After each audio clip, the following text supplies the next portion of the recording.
पंजाब में लोकसभा चुनाव के लिए मतदान अंतिम चरण में यानी 1 जून को हो रहा है। देश में पंजाब ही एकमात्र ऐसा राज्य है जहां मुकाबला आमने सामने का नहीं है। यह बहुकोणीय मुकाबला है। शायद यही कारण है कि यहां समझना मुश्किल ही नहीं नामुमकिन हो गया है कि जीत कौन रहा है और कौन हार रहा है या फिर कौन बढ़त बना रहा है। आम आदमी पार्टी अभी पंजाब में सत्ता में है, जो 2022 विधानसभा चुनावों में प्रचंड बहुमत के साथ जीत कर आई थी। शायद यही कारण है कि 2024 के लोकसभा चुनावों में आम आदमी पार्टी का ही सबसे बड़ा दांव लगा हुआ है। इस चुनाव में पार्टी की कार्यशैली की भी परीक्षा होने वाली है। राज्य में मुख्य मुकाबला सत्तारूढ़ आम आदमी पार्टी और कांग्रेस, शिरोमणि अकाली दल और भारतीय जनता पार्टी के बीच है। आम आदमी पार्टी और कांग्रेस इंडिया गठबंधन के सदस्य हैं। दिल्ली में दोनों पार्टियां एक साथ चुनाव लड़ रही हैं, पर पंजाब में ये एक दूसरे के खिलाफ मोर्चा संभाले हुए हैं। शिरोमणि अकाली दल और भारतीय जनता पार्टी 1996 से 2020 तक गठबंधन सहयोगी रही हैं। किसान आंदोलन को लेकर शिरोमणि अकाली दल राष्ट्रीय जनतांत्रिक गठबंधन से अलग हो गई थी। अब दोनों पार्टियां सभी सीटों पर अलग अलग चुनाव लड़ रही हैं। बहुजन समाज पार्टी भी पहली बार राज्य की सभी सीटों पर अकेले चुनाव लड़ रही है।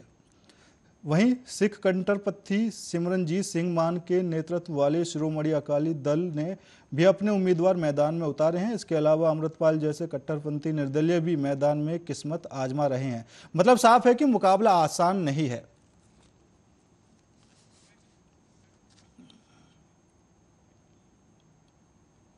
और इसी मुद्दे पर चर्चा करने के लिए हमारे साथ भारतीय जनता पार्टी से आलोक जी और आम आदमी पार्टी से राजू मौर्य जी जुड़ चुके हैं। सर, आप दोनों मेहमानों का बहुत बहुत स्वागत है।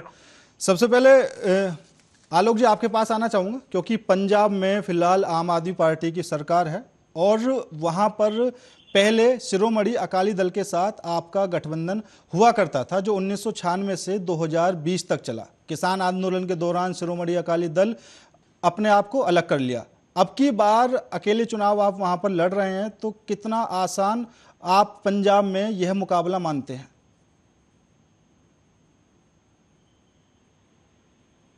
आलोक जी।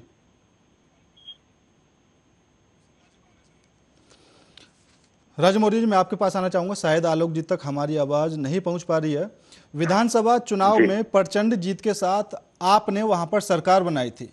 उसी दौरान किसानों को लेकर भी कई तरह के वादे वहां पर किए गए थे, एमएसपी को लेकर भी वादे किए गए थे। अब जो आप वहां पर लोकसभा चुनाव लड़ रहे हैं, तो क्या आप यह जानकारी मुझे दे सकते हैं कि जो एमएसपी का मुद्दा था वहां पर, वो लगभग अभी तक पूरा हो पाया है या नहीं? देखिए, आम आदमी पार्टी पंजाब में पूरी ताकत के साथ चुनाव लड़ रही है जी।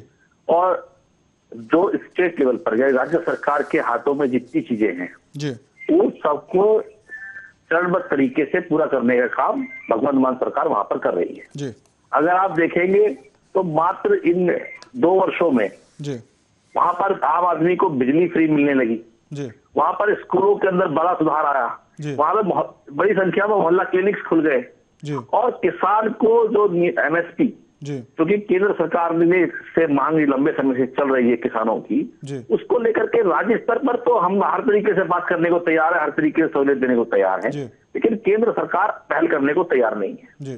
पहले भी आपने देखा कि लंबे समय किसानों ने वहां पर आंदोलन किया, उनको दिल्ली में बात करने के लिए आने तक नहीं दिया गया, उनको इस तरह से ट्रीट किया गया जैसे कि दूसरे देश से कोई आतंकवादी चले आ रहे हो। और अभी भी पिछले कुछ दिनों से भी आपने देखा कि वहां पर जब दोबारा इस तरीके की बात उठी कि भाई हम अपनी बात रखना चाहते हैं दिल्ली में जाकर के, हम शांतिपूर्ण रूप से प्रदर्शन करना चाहते हैं, आंदोलन करना चाहते हैं रामलीला मैदान में, तो भी किसानों को जाने नहीं दिया गया, गोली चलाई गई, कितने किसान फिर शहीद हो गए, यानी 700 से ज्यादा किसान पहले शहीद हुए थे और उसके बाद अभी फिलहालिया समय में भी तमाम किसान शहीद हो गए। कितने ही ऐसे किसान शहीद हुए जो अपने घर के इकलौते चिराग थे। तो ऐसे में भारतीय जनता पार्टी का नैतिकता ही नहीं बनती कि वो पंजाब के अंदर, हरियाणा के अंदर चुनाव लड़े। हरियाणा पंजाब के लोगों पर गोलियां चलाकर उनके बच्चों को जो है मारने का काम किया, किसानों को कुचलने का काम किया, और फिर आप उन सोचते हैं कि आप जो है चुनाव लड़ने के लिए अपने राजनीतिक हितों को साधने के लिए पंजाब में आएंगे, तो निश्चित तौर पर जनता को जवाब देगी। आने वाला जो 4 तारीख है तो वो आईना दिखाएगी भारतीय जनता पार्टी को किस तरीके से आपने जो अत्याचार, जो दमन की राजनीति की है, उसका अंत देश की जनता करेगी। बिल्कुल। और राजू जी, यहाँ पर एक सवाल और बनता है, क्योंकि विधानसभा चुनाव में आम आदमी पार्टी की तरफ से एक वादा और किया गया था, महिलाओं को हर जी माह 1,000 रुपए की पेंशन। ये भी एक वहां पर फिलहाल जी। मुद्दा है जो अभी तक शायद इतना पूरा नहीं हो पाया है। देखिए, हम अभी 2 दिन पहले भी भगवंत मान जी ने कहा कि 1,000 नहीं 1,100 दूंगा। जी लेकिन देखिए, ऐसा होता है कि अभी कर्ज में डूबा हुआ पंजाब हमको मिला है। जी तमाम तरीके के जो है चीजें होती हैं, उन सबको सेटल करते हुए हम इस ओर बढ़ रहे हैं कि जल्द महिलाओं को 1,000 रुपया प्रति माह देने की जो हमने घोषणा की थी वो भी प्रैक्टिकली हम लोग इम्प्लीमेंट कर सके, तो उस ओर बढ़ रहे हैं। और जब हम धीरे धीरे बिजली फ्री की, हमने वहां school, education system, health system को ठीक करना शुरू किया, तो निश्चित तौर पर आप देखेंगे थोड़े दिनों में कि वहां पर जो हमारे पंजाब की बहन बेटियां हैं, माताएं हैं, उनको 1,000 रुपए महीना भी मिलेंगे। आज आप जानते होंगे अच्छी तरीके से कि पंजाब के अंदर सारी नहरें सूखी होती थी। जो वहां रसूखदार, बड़े बड़े जागीरदार होते थे, सारे नहरों का पानी वो अपने फार्म हाउस पे ले आते थे, अपनी जमीनों पर ले आते थे। आम किसान को पानी की बूंद तक नहीं मिलती थी, तरसते थे वो लोग। लेकिन भगवान मान सरकार बनने के बाद में आप देखिए कि आज नहरों में पानी है, आज आम किसान को भी नहरों का पानी मिल रहा है। तो ये निश्चित तौर से थोड़ा इंतजार कीजिए, 1,000 रुपए महीने की जो गारंटी थी वो भी पूरी होगी। ठीक है। आलोक जी, आवाज आप तक आवाज पहुंच पा रही है? आलोक जी सुन पा रहे हैं? हाँ, पहुंच रही है। हाँ बिल्कुल। आलोक जी, पंजाब की बात अगर हम करें तो पंजाब में आपने जब पहले चुनाव लड़ा तो शिरोमणि अकाली दल आपके साथ थे। 1996 से 2020 तक शिरोमणि अकाली दल का और आपका गठबंधन रहा, लेकिन किसान आंदोलन के दौरान शिरोमणि अकाली दल ने अपने आप को अलग कर लिया। अब किसान क्षेत्र माना जाता है पंजाब, सबसे ज्यादा किसानों की संख्या वहां पर है, लेकिन अब आप किस तरह अकेले वहां पर चुनाव लड़ रहे हैं और कितना आसान इस लोकसभा चुनाव को पंजाब के अंदर आप मानकर चल रहे हैं? देखिए पुष्पेन जी, पंजाब में जो अब परिस्थितियां बदली हुई हैं, इसमें निश्चित तौर पे पंजाब के कुछ वर्ग के लोग जो किसान हैं वो हमसे नाराज हैं, लेकिन आम जनरल पब्लिक हमसे नाराज नहीं है और जनरल किसान हमसे नाराज नहीं है। ये कुछ राजनीतिक भावनाओं से प्रेरित कुछ किसान हैं जो निश्चित तौर पर हमसे खफा हैं, लेकिन बाय एंड लार्ज ये बहुत बड़ा इम्पैक्ट पंजाब की लोकसभा सीटों पर नहीं डाल पाएंगे। हमें उम्मीद है कि इन विकट परिस्थितियों में भी हम कम से कम वहां 5 से 6 सीटें अवश्य जीतेंगे। हालांकि अगर शिरोमणि अकाली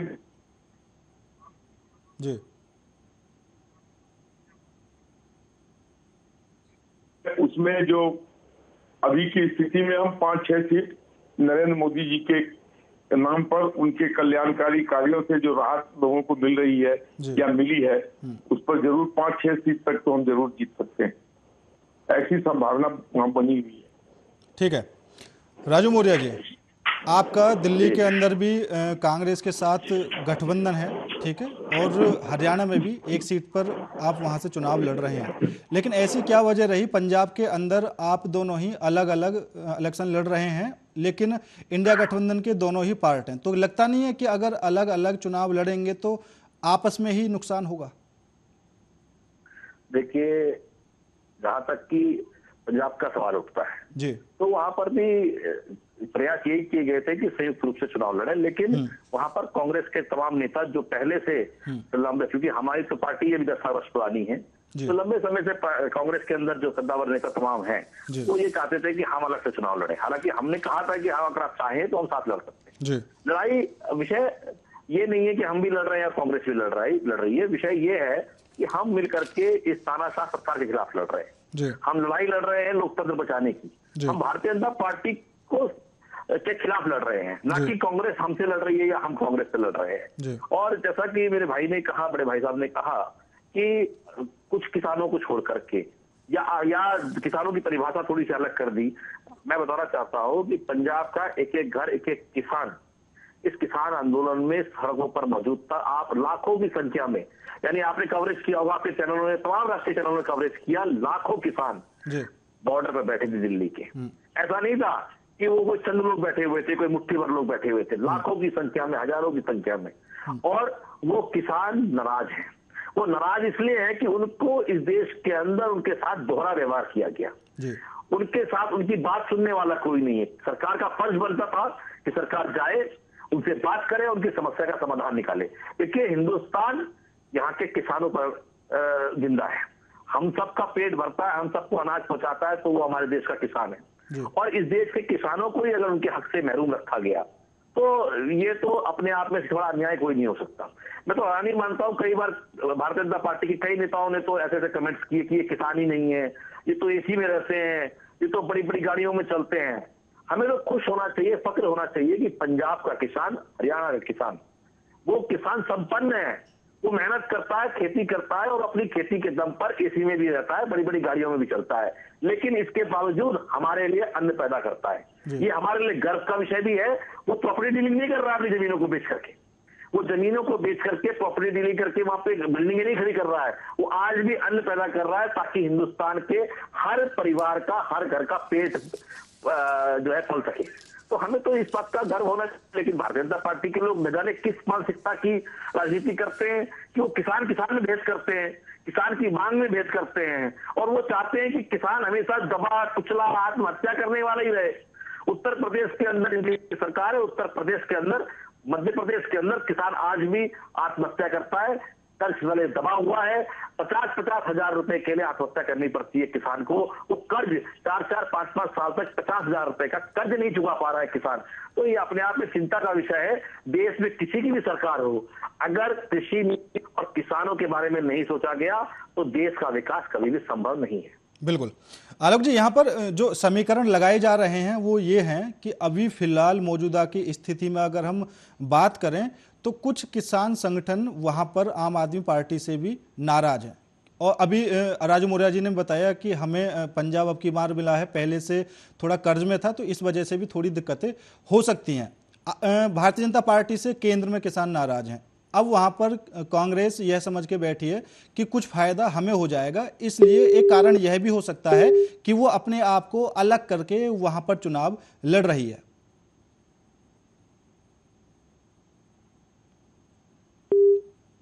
शायद आलोक जी से हमारा संपर्क टूट गया। राजू मौर्या जी, आप जवाब दीजिए इस सवाल को। देखिए, नेताओं के अंदर महत्वाकांक्षाएं होना स्वाभाविक है जी। पिछले जब कैप्टन साहब की सरकार थी पंजाब के अंदर जी, और तमाम नेताओं की मंशा ये रही होगी, आकांक्षाएं ये रही होगी कि ठीक है हमें मौका मिलेगा। आज उनको लगता होगा शायद कि हो सकता है कि क्योंकि देखिए कोई भी व्यक्ति, भगवान भी सबको सेटिस्फाई नहीं कर सकता, सबको खुश नहीं कर सकता। हम लोग भी एक अपने बनाए हुए रीति नीति के हिसाब से काम कर रहे हैं और अन्य सरकारों से बेहतर काम करने का प्रयास कर रहे हैं। हमने पहले भी कहा, हम चाहते हैं कि गरीब का बच्चा भी कॉन्वेंट और जो ये इंग्लिश सिस्टम है, इस इंग्लिश सिस्टम, कॉन्वेंट सिस्टम में बढ़ चढ़ करके गरीब का बच्चा भी पढ़ करके आगे बढ़ सके। तो हमें जरूरत है आज ऐसे सिस्टम की कि सबके बच्चों को एक ही शिक्षा मिले। लेकिन दुर्भाग्य इस देश का है कि गरीब के बच्चे के लिए अलग शिक्षा पद्धति है, अमीर के बच्चे के लिए अलग शिक्षा पद्धति है। तो ये डिफरेंस खत्म करने की जरूरत है और इस पर आम आदमी पार्टी काम कर रही है। हमने दिल्ली में काम किया, हम पंजाब में काम कर रहे हैं। दूसरी तरफ अगर आप देखें हेल्थ सिस्टम इस देश के अंदर सबसे जर्जर है। आज गरीब मतलब उसको इलाज मिलना बहुत मुश्किल हो गया है, आज उसको अच्छा इलाज नहीं मिल पा रहा है। तो कहीं ना कहीं आम आदमी पार्टी को जितना अवसर मिल रहा है, जितना हम लोगों को जनता ताकत दे रही है, उस ताकत के साथ हम लोग काम करने के लिए पूरे तरीके से प्रयासरत हैं। और आप देखेंगे कि जो लोकसभा चुनाव है, ये लोकसभा चुनाव तो वैसे भी सीधा लोकतंत्र बचाने की लड़ाई है। पूरा देश इस वक्त एकजुट है और आम आदमी जो एक आम नागरिक है, उसके अंदर भारी रोष है। वो आज मोदी जी की बातों से थक गया है, पक गया है। न जाने रोज, आज मैंने एक नया इंटरव्यू देखा था मोदी जी का, जिसमें मोदी जी कह रहे थे कि महात्मा गांधी को कोई जानता नहीं था। तो न जाने कैसी कैसी बातें हो रही हैं आज। तो मैं इस बात को आपको विश्वास दिला सकता हूँ कि 4 तारीख का जो रिजल्ट होगा वो अपने आप में बहुत ही ज्यादा चौंकाने वाला होगा भारतीय जनता पार्टी के लिए। चलिए ठीक है, पार नहीं, ठीक है, ये 140 भी पार करने बहुत बड़ी बात होगी। ठीक है, ठीक है। आलोक जी, अभी मैंने आपसे सवाल लिया था लेकिन आपसे संपर्क नहीं हो पाया उस टाइम। अभी अगर पंजाब की बात करें और पंजाब की मौजूदा स्थिति पर वहां की सरकार की बात करें तो ऐसा नहीं है कि केंद्र में भारतीय जनता पार्टी से किसान नाराज हैं। फिलहाल कुछ किसान आम आदमी पार्टी से भी वहां पर नाराज हैं, लेकिन कांग्रेस ने हमेशा किसानों का समर्थन किसान आंदोलन के दौरान किया था। अब कांग्रेस समझती है कि वो अकेले अपने दम पर पंजाब में चुनाव लड़ेगी तो शायद बीजेपी और आम आदमी पार्टी से ज्यादा फायदा वहां पर उठा ले। देखिए, ये मामला तो कांग्रेस और आपके बीच का है जी। दिल्ली में ये आपस में है जी। पंजाब में एक दूसरे के खिलाफ है जी। तो देश की प्रबुद्ध जनता इन सब चीजों को समझ रही है, परख रही है ये कैसा रिश्ता है। एक स्टेट में आप गले मिल जाते हो, दूसरे स्टेट में आप एक दूसरे के खिलाफ हो जाते हो। तो इन सब चीजों को लेकर जनता एक ठोस और मजबूत विकल्प चाहती है जो उसे नरेंद्र मोदी जी के नेतृत्व में नजर आता है और नरेंद्र मोदी जी के नेतृत्व में ही वो अपना फ्यूचर देखती है। और मुझे लगता है कि देखिए, किसान आंदोलन जब हुआ था उन लोगों ने अपनी पार्टियां भी बनाई और चुनाव भी लड़े, लेकिन उनको कहीं से कोई सफलता हासिल नहीं हुई और आज भी फिर वही परिस्थिति है। इसलिए भारतीय जनता पार्टी एक मजबूत विकल्प के रूप में पंजाब में भी खड़ी है और जैसा कि मैंने आपसे कहा कि बहुत ज्यादा तो नहीं लेकिन 5-6 सीटों पर हम अवश्य वहां विजयी श्री प्राप्त करेंगे, ऐसा मेरा अपना मानना है। वहां के लोग इतना आशीर्वाद तो हमको देंगे जी। और आलोक जी, अभी फिलहाल पंजाब में बहुजन समाज पार्टी भी सभी सीटों पर चुनाव लड़ रही है। शिरोमणि अकाली दल भी अलग लड़ रही है, कांग्रेस भी अलग लड़ रही है, बीजेपी भी, आम आदमी पार्टी भी। तो कई जगह त्रिकोणीय मुकाबला देखने को मिल रहा था लेकिन यहाँ पर बहुकोणीय मुकाबला हो गया है। अब बहुजन समाज पार्टी का पंजाब में चुनाव लड़ना, क्योंकि दलित वोट बैंक वहां पर सबसे ज्यादा है, तो किसके लिए नुकसान हो सकता है? देखिए, दलित वोट बैंक मायावती जी के साथ कितना रहेगा जी, इस पर अभी बड़ा प्रश्न चिन्ह है जी। तो अगर वो दलित वोट बैंक मायावती जी के साथ जाता है जी,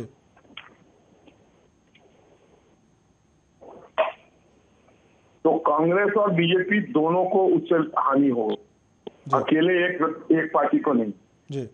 क्योंकि अगर वो मायावती जी को वोट नहीं करता तो निश्चित तौर पर वो भारतीय जनता पार्टी के साथ खड़ा नजर आता, क्योंकि भारतीय जनता पार्टी के अंदर सबसे ज्यादा देश में अभी शेड्यूल कास्ट और शेड्यूल ट्राइब के एमएलए और एमपी हैं जी। लेकिन मायावती जी के खड़ा होने से हो सकता है वो मायावती जी के साथ चला जाए। तो इसका सबसे ज्यादा कमी हमें भुगतना पड़ेगा और हमारे बाद अगर किसी पार्टी को इसकी क्षति उठानी पड़ेगी तो वो है कांग्रेस। बिल्कुल राजू मौर्य जी, यही सवाल मेरा आपसे रहेगा, क्योंकि एक ही सीट पर सभी पार्टियां चुनाव लड़ रही हैं और अगर हम वोट बैंक की बात करते हैं तो दलित वोट बैंक पंजाब में सबसे ज़्यादा है। हालांकि 1992 में सबसे ज़्यादा 16% जो दलित वोट बैंक मायावती की पार्टी को मिला था, 2022 के विधानसभा चुनाव में आते आते वो मात्र 1% रह गया। अब की बार लोकसभा चुनाव में भी वो हर सीट पर चुनाव लड़ रही हैं, तो आपको कितना नुकसान यहाँ पर हो सकता है? देखिए, आप विधानसभा चुनाव का ही आंकड़न देख लीजिए जी। विधानसभा चुनाव में जो दलित समाज का वोट है, जो बसपा का वोट था, वो बसपा पे न जाकर के वो आम आदमी पार्टी में शिफ्ट हो गया जी। क्योंकि आज देश का दलित समाज, देश का ओबीसी समाज, पिछड़ा समाज जाग चुका है और वो देख रहा है कि इस देश के अंदर जाति धर्म की राजनीति से बेहतर ऊपर उठकर काम करने वाली कोई पार्टी है तो आम आदमी पार्टी है। आज सबको मैंने कहा था, हर एक व्यक्ति को अच्छा स्कूल चाहिए अपने बच्चे के लिए, उसको अच्छा अस्पताल चाहिए, उसको चाहिए कि मिनिमम गारंटी मिले उसको।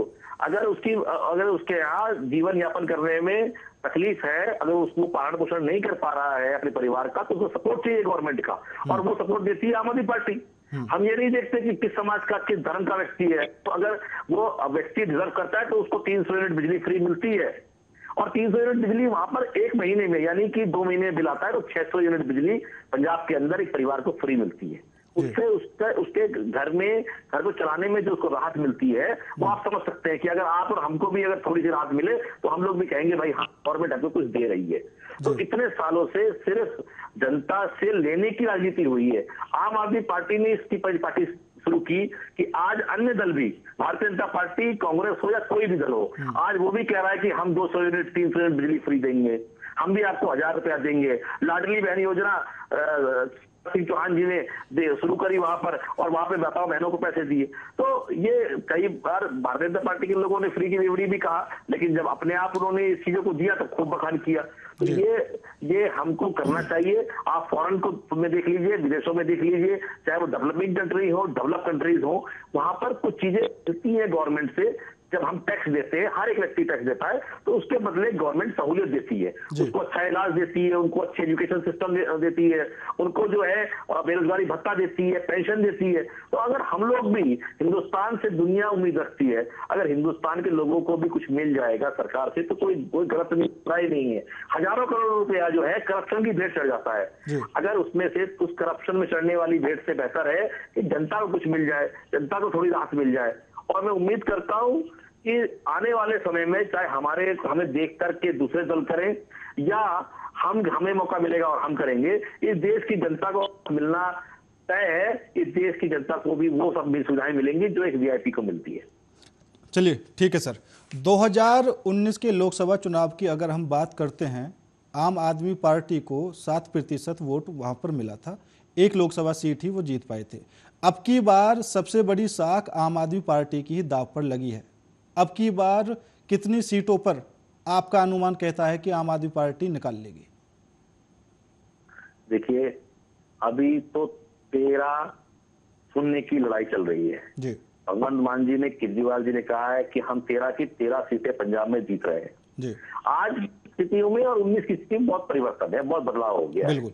हम आज सरकार में हैं और सरकार में सिर्फ है नहीं, हमने जनता के लिए काम किए हैं। जो वायदे किए थे उन वायदों को पूरा करने की शुरुआत की और कई वायदे हमने पूरे किए हैं। तो आज पंजाब का बच्चा कह रहा है कि हम आम आदमी पार्टी के साथ हैं, हम आम आदमी पार्टी के सांसद को जिताना चाहते हैं। मैं 1%, 2%, 5% की बात नहीं करता हूँ। ऐसा कोई राजनीतिक दल नहीं है, ऐसी कोई जगह नहीं है जहां से 100% सपोर्ट किसी पार्टी को मिल गई। तो तमाम दल होते हैं, 5, 7, 10 राजनीतिक दल लड़ते हैं, निर्दलीय भी लड़ते हैं, उनको भी वोट मिलता है। लेकिन बहुमत का सवाल होता है कि बहुमत किसके साथ है, जनादेश किसके साथ है। तो जनादेश पंजाब हमारी भगवंत मान सरकार के साथ है, आम आदमी पार्टी के साथ है।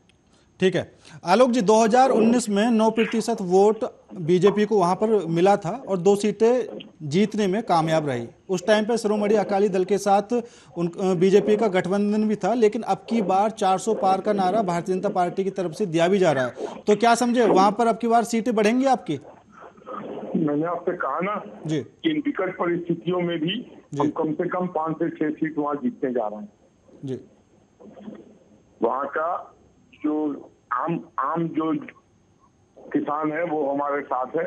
कुछ विशिष्ट किसान, कुछ उच्च वर्ग के किसान थे जो ये आंदोलन वगैरह में हिस्सा लिए हुए थे। उन लोगों ने अपनी पॉलिटिकल पार्टियां भी बनाई थी पिछले विधानसभा के चुनाव में। उनका क्या हाल हुआ वो आपसे छिपा हुआ नहीं है, एक भी सीट नहीं जीत पाए थे वो। लेकिन जो आम किसान है वो हमारे साथ है और हमें पूरी उम्मीद है कि कम से कम 5-6 सीट हम इस बार वहां से अवश्य।